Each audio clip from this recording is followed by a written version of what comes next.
केदार बाळा, अरे ठीक आहे, तारिणी नाहीये. तुझ्या मनात ज्या काही भावना असतील त्या अगदी मोकळेपणाने बोलू शकतोस आमच्या समोर. कसल्या भावना? मला माहितीये तुझं काव्यावर प्रेम आहे आणि ती तारिणी मध्ये आली आहे तुमच्या, हो ना? तुलाही गुंडाळून ठेवलंय ना तिने.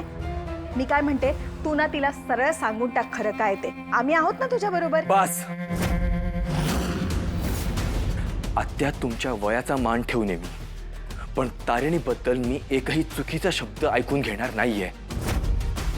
तुमच्या मुलीला समजवा, ती तिच्या मनात भलतेच विचार घेऊन बसलीये. अरे असं काय करतोयस तू? तुझं प्रेम आहे ना काव्यावर. कधीच नव्हतं आणि आत्ताही नाहीये. काय बोलतोयस काय तू केदार? अरे आता मी बघितलंय तू तिचा हात धरून उभा होतास. हात धरून नव्हतो मी, तिला थांबवत होतो.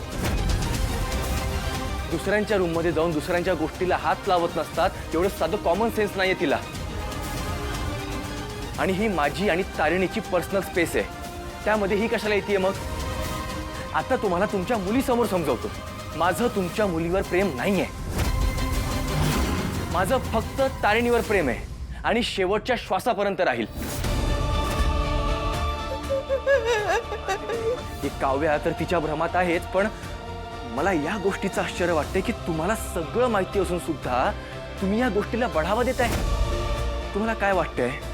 ही काव्या सतत माझ्या मागे मागे फिरते, मला केदू केदू म्हणते, माझ्या सतत अंगचटीला येते, हे मला आवडतं. मग कशाला खोटी आशा दाखवलीस तिला? लग्नाची स्वप्न कशाला दाखवलीस? मी कोणतीही स्वप्न दाखवली नाहीयेत. मला तिचा अपमान करायचा नाहीये म्हणून गप्प बसून होतो, तर तुम्ही माझ्या चांगुलपणाचा गैरफायदा घेताय. गैरफायदा आम्ही नाही घेतो, ती तारिणी घेतेय तुझा. अरे तू खांडेकर आहेस कळल्यानंतर लग्न केलंय तुझ्याशी तिने. मला तर तुम्ही हे सांगूच नका. खांडेकर हे आडनाव माझ्या नावापुढे लागण्याआधीचं आणि नंतरचं वागणं बघितलंय मी तुमचं. आणि मला आणि तारिणीला तर हे आडनाव, ही संपत्ती, हे काहीच नकोय. आम्ही दोघं एकत्र आहोत कारण आमच्यात हे प्रेमाचं नातं आहे. इथे येऊन काव्याला माझ्या जवळ आणण्यापेक्षा ना तिला जरा समजवा, तिचे ना कान उघडणी करा आणि तिच्यासाठी ना मूव्ह ऑन करणं हाच एक चांगला ऑप्शन आहे. आई बघितलं, तो अजूनही माझीच काळजी करतोय. बास बास काव्या, त्याला जर किंमत नसेल ना तुझी तर त्याचं तोंडही बघायची गरज नाहीये. कारण त्या तारिणीने तुझ्या सगळ्या स्वप्नांना आग लावली आहे आणि ती आग किती मोठी आहे हे दिसतंय मला. सगळा दोष तारिणीचा आहे. ती जर मध्ये आली नसती ना तर आज खांडेकरांच्या घरातली मोठी सून म्हणून तू असतीस. वा मालतीताई, अच्छा यासाठी सगळा खटाटोप होता का? नाही म्हणजे गाजराचा हलवा काय आणायचा, तो बळजबरीने खाऊ काय घालायचा. तुम्हाला खांडेकर म्हणजे काय मूर्ख वाटतात का हो? तुमच्या घरातल्या एक एक मुलीला सून म्हणून इथे पाठवायचं आणि इथल्या पैशावर ऐशो आरामात जगायचं, हाच उद्देश होता ना तुमचा? नाही नाही, तसं नाही आहे पद्मिनीताई. याने माझ्या मुलीला आशेला लावलं आणि मग नंतर तिला फसवून तारिणीशी लग्न केलं. हो बास बास, हे बघा ह्या मुलाशी माझा काही संबंध नाहीये. पण खरं कोण खोटं कोण हे कळतं ना. एक गोष्ट मी खांडेकर म्हणून तुम्हाला आवर्जून सांगते हा, या केदारचा वापर करून तुम्ही आणि तुमची मुलगी आमच्या घरात शिरण्याचा प्रयत्न करत असाल ना तर तो आत्ताच थांबवा. हे आमचं घर आहे, धर्मशाळा नाहीये. आणि आमचे हे ऐश्वर्य आहे ना ते कष्टाने मिळवलेलं आहे, अगदी शून्यातून. तुमच्या ह्या निशितासारखं आयतं मिळालेलं नाहीये. त्यामुळे हे असले विचार आत्ताच मनातनं काढून टाका आणि या आता. हो पद्मिनीताई, तुम्ही आत्तू प्लीज, आज तुमच्यामुळे माझाही इन्सल्ट झालाय. तुम्ही हे सगळं केलं नसतं ना तर बरं झालं असतं. मम्मा सॉरी हा.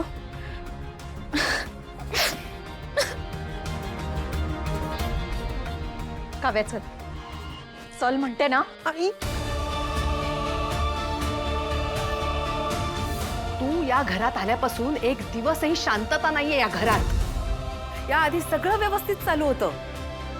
तू आलास आणि आमच्या सुखाला दृष्ट लावलीस. तुझ्यामुळे अजून किती तमाशे बघावे लागणार आहेत ना, देवच जाणे.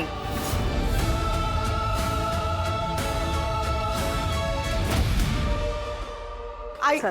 आई अगं सोड. इथून बाहेर आई, पड सोड पहिले. ना. आई मला प्लीज सोड, मला जाऊ दे ना माझ्या केतू. काव्या, या पुढे त्या केदारचं नाव जरी तुझ्या तोंडून आलं ना तर माझ्यासारखं वाईट कोणी नाही. आई मला अगं लग्न करायचं, त्याच्यासोबत माझं लग्न नाही झालं ना तर मी जाऊन जीव देईन. आई कॉन्फड फोडेन परत असं बोललीस तर. हे सगळं त्या तारिणीमुळे झालंय. तिच्यामुळे ही वेळ आली आपल्यावर. चांगलं जुळत होतं तुमच्या दोघांचं, बरोबर मध्ये आली. पण आज मी खांडेकरांच्या घरासमोर उभी राहून सांगते, तिचा संसार कधीच सुखाचा होणार नाही. एक दिवस असा येईल ना, हे खांडेकर स्वतः घराबाहेर काढतील तिला. एका आईचा तळतळाट घेतलाय तिने.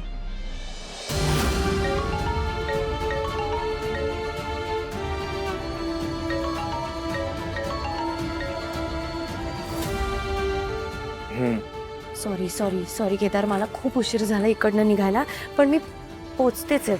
नाही ठीक आहे. केदार, सगळं ठीक आहे ना?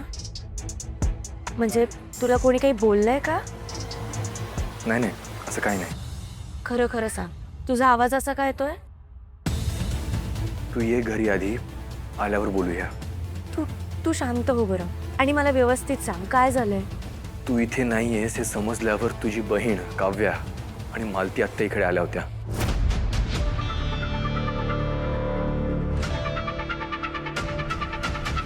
काव्याची मजल इथपर्यंत गेलीये? हो, आणि त्याच्यामुळे पद्मिनी काकू मला खूप बोलून गेल्या. मला बोलून गेल्यात ते ठीक आहे, पण त्याच्यापेक्षा ना जास्त राग मला त्या दोघींचा येतोय.